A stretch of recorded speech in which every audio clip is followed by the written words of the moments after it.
لما كنا بناكل عند ماما جدتنا لو حد فيهم جدته الاكل البسيط الخفيف اللي ما فيهوش اي افتكاسات. عملنا اللوبيا دي مظبوطه قوي في تغيير الاكل. عملنا رز بسريه وعملنا فراخ مشويه بالصور فراخ دايبه. انا عايزه اقطعها عشان عايزه شكلها كده يكون لما هنقدمها على السفره بس البروتين يكون شكلها جميل جدا. بس من صدقيني ريحه الفراخ المشويه وطعمها وانت عاملاها في البيت احلى مره من اللي هتشتري من بره. وعن تجربه وعن وتحدي اعمليها بالطريقه اللي انا عملتها ديت ان شاء الله، وبعد كده اكتبي لي في التعليقات الطريقه نفعت ولا ما نفعتش. طب عايزين نعرف الطريقه والمقادير هندخل على الفيديو ونتفرج عليه لاخره. ان عجبنا الفيديو لايك وشير وسبسكرايب. باي. نقول بسم الله وعلى بركه الله، ومعانا تتبيلتين هنعملهم حلوين قوي. بصلتين او بصلايه كبيره مع واحده طماطم مع واحده فلفل رومي مع واحده فلفل حامي وشويه صلصه، وهنا صلصه. نبتدي نحط التوابل بتاعتنا. انا مش عايزه توابل كتير على فكره. توم باودر، توم باودر، بسم الله. وقع على ايدي. بصوا شويه قرفه صغيرين يعني ربع معلقه قسمتها بين الاتنين. هنا احنا حاطين شويه ملح فنخلي بالنا واحنا بنحط الملح. معلقه فلفل اسود، معلقه فلفل اسود. هحط بس سنه شطه هنا عشان انا كنت حاطه هنا شطه. بصي شعر الكمون عشان يبين لي طعم التوابل. الكمون زياده حطيتي عطس.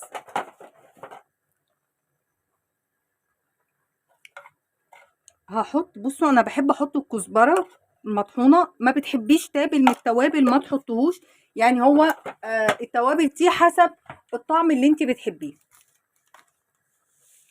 شويه ملح هنا سنه بسيطه وخلاص كده بالنسبه لي التوابل خلاص. معلقه سكر او معلقه عسل. انا هحط سكر عشان لو مش موجود عندنا عسل في كل بيت اكيد فيه سكر.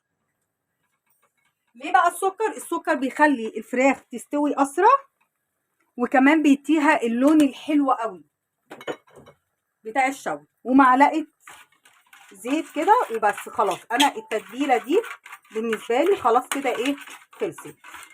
نقلب الكلام ده كله كويس ونجيب بقى البرنسيسه بتاعتنا. طبعا لازم نقول لها بالاسعار دي البرنسيسه، نقول لها كل حاجه حلوه.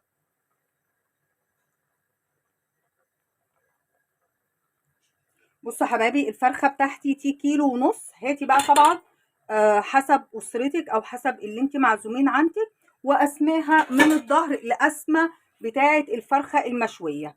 هعمل ايه؟ هتبلها بالتتبيله ديت من جوه ومن بره ومن كل حته كده، وهفضل سايباها في الصينيه ديت.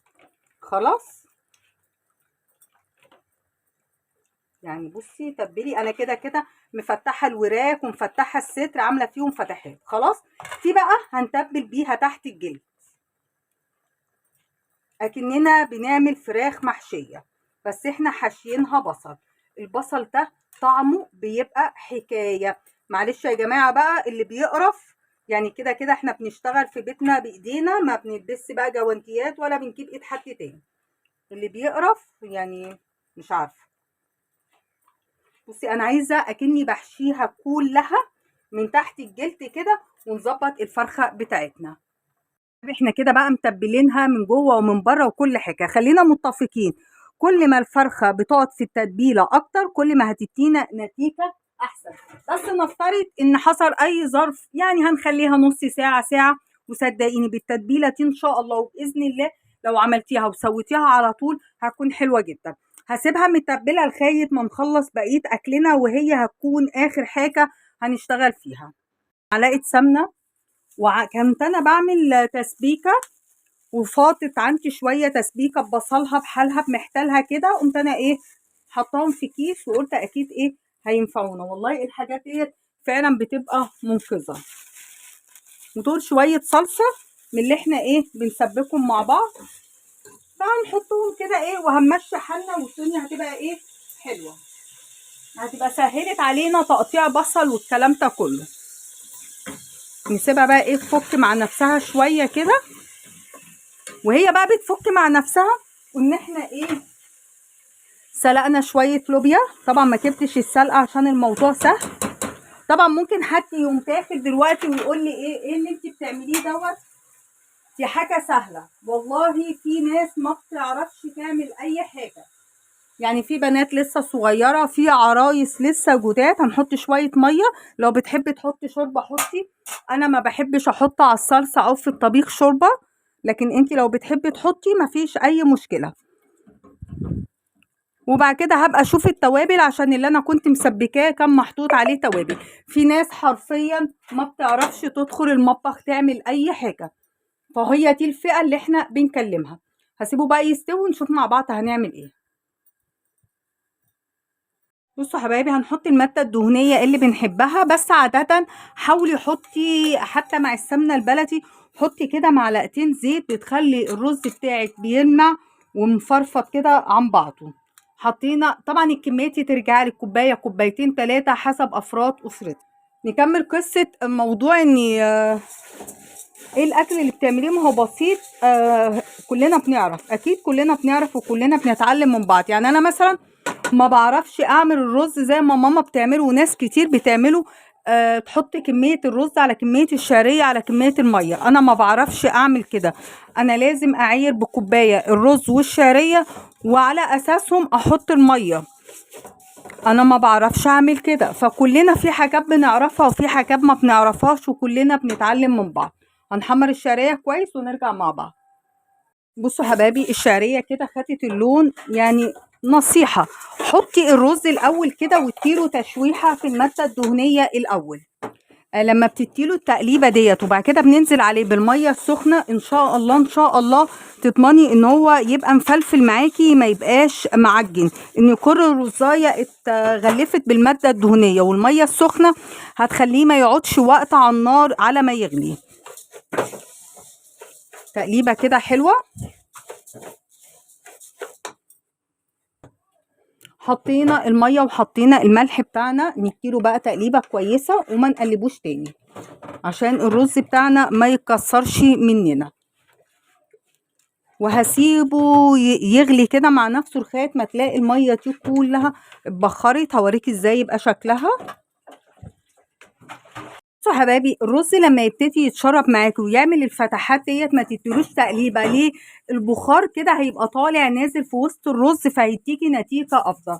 مثلا انا غطا الحله دوت ما ببقاش واثقه فيه قوي، وممكن يكون عندك حلل كتير الغطا بتاعها مش حلو. هتعملي ايه؟ هتحطي ورقه فويل وهتقفليها كويس وتغطي الحله. بالنتيجه ديت البخار كله هيبقى جوه الحله، مش هيطلع من الجناب، فالرز بتاعنا يستوي ويبقى حلو جدا. وبعد كده هنقله ان شاء الله على العين اكنك بتعملي قهوه، يعني العين الصغيره، وتوطيها قوي كده وتسيبيه ربع ساعه 10 دقايق حسب النار بتاعك وحسب كميه الرز اللي انت عاملاها. قلت ايه؟ جبت صاج حطيت عليه ورقه فويل. ليه ورقه الفويل ديت؟ عشان الصاج بتاعي ما يتبهدلش، يعني الفكره بس ان هو ما يتبهدلش.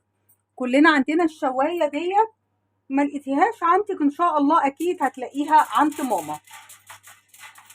عايزين بقى دهنة زيت عليها. ليه دهنة الزيت ديت؟ عشان لما اجي اطلع الفراخ بتاعتي ما تلزقش، يعني نوعا ما ان شاء الله يعني ما تلزقش. دهناها دهنة حلوة كده. خلاص هنقوم عاملين ايه؟ هنقوم فاتحين بقى فيه كده،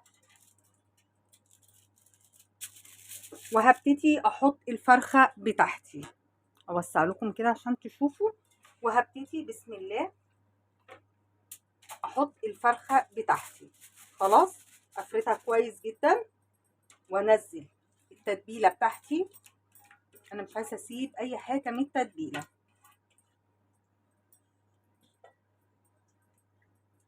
نظبط كده الدنيا.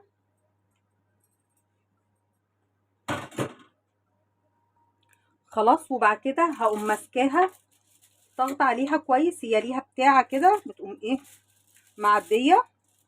بس خلاص كده الفرخه بتاعتنا اتقفلت. بس حلو كده. هدخلها الفرن.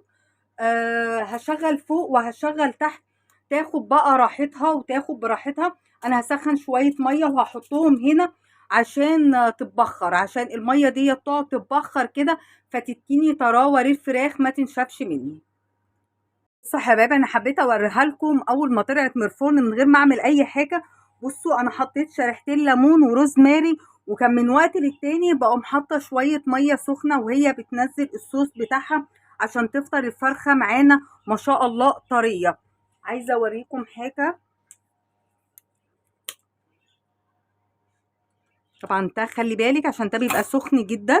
بصوا عشان دهنه الزيت اللي احنا عملناها الفرخه اهي بتتخلع معانا ما شاء الله عليها، حلوه جدا جدا جدا.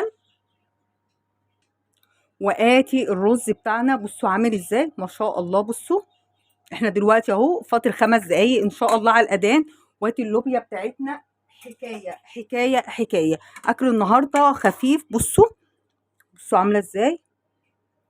بصي دايبه. اكل النهارده خفيف كده زي امهاتنا، ما فيهوش اي افتكاسات، ما فيهوش اي حاجه.